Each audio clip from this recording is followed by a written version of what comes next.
Hello there gorgeous gamers and welcome back to Pure Play TV, and today we're going on a swashbuckling adventure in Pirates VR Jolly Roger on PSVR2, though it's also available on MetaQuest and PC if that's where you play. But is it worth playing, or is this a steaming pile of scurvy? Watch on, or walk the plank.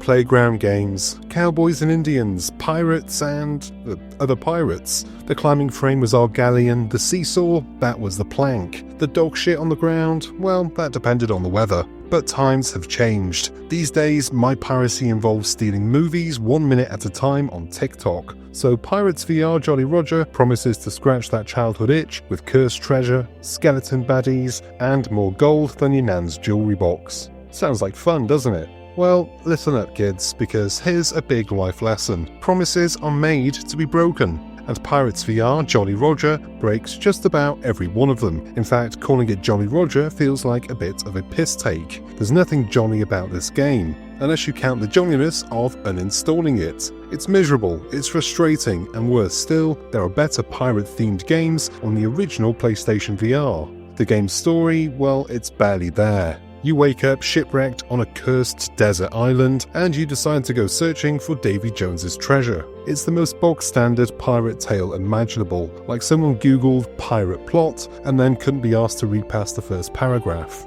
There's an annoying parrot and a few scattered notes doing all the narrative heavy lifting, while your character occasionally mumbles the odd exclamation about being rich, but that's about it for your character, a greedy thieving pirate bastard. The game is split into 5 chapters. Each one is basically go from A to B while solving a puzzle. The puzzles are not clever, they're just vague. No contextual clues, no hints, just you standing there wondering if you've missed something or if the developers just forgot to finish the game. I found myself swearing out loud in frustration more than once, occasionally taking out my frustration on the parrot, only to be met with a death screen and a restart, because apparently avian abuse is off limits now. Woke gaming strikes again. Yes, there is combat, and no, it's not good. I've had more fun fighting off hemorrhoids. You get a flintlock pistol and a magic lantern. The lantern lets you see in the dark and zap enemies with a charge blast, but it's wildly inaccurate and feels like aiming a sneeze. The pistol, one shot, then reload. Realistic? Yes. Enjoyable? About as much as picking scabs. You do get an upgraded duck shotgun later on, but by that point the enemies are about as threatening as a soggy crisp, and it's too little too late. And the level design does not help. Tight, claustrophobic corridors make fighting a pain in the arse. I constantly got stuck on invisible geometry while trying to dodge skeletons. I didn't die in combat so much as I died from poor spatial awareness, falling off cliffs, drowning, or getting impaled on spikes like some kind of bargain bin Nathan Drake. The only time I was killed by actual enemies was the final boss, and even then that fight was very underwhelming. When I eventually did finish the game, I realised I'd only seen one of the possible endings. I did what any self-respecting gamer would do.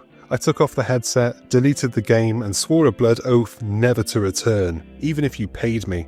It's only about 2.5 hours long, maybe 1 if you know what you're already doing, and it still somehow feels like it drags on far too long.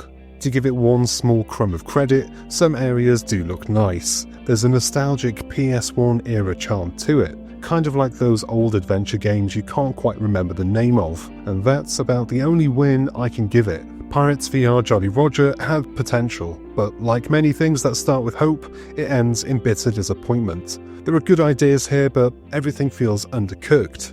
It was originally a MetaQuest release, and you can feel those mobile limitations seeping through. It doesn't match the high-end scale or polish we expect from PSVR2 games. It's a low-effort port, masquerading as a premium experience, and it's not fooling anyone. So unless you're desperate to cosplay as a depressed Jack Sparrow in a barely interactive haunted house, skip this one. And that is the end of this video. Thank you for watching, and look, more stuff for you to watch. Please do remember to like, subscribe, drop a comment, and give the bell icon a ding so you're notified whenever there's something new for you to watch. I've been Chris, you've been gorgeous, and I'll see you on the next one. Until then, cheers my dears.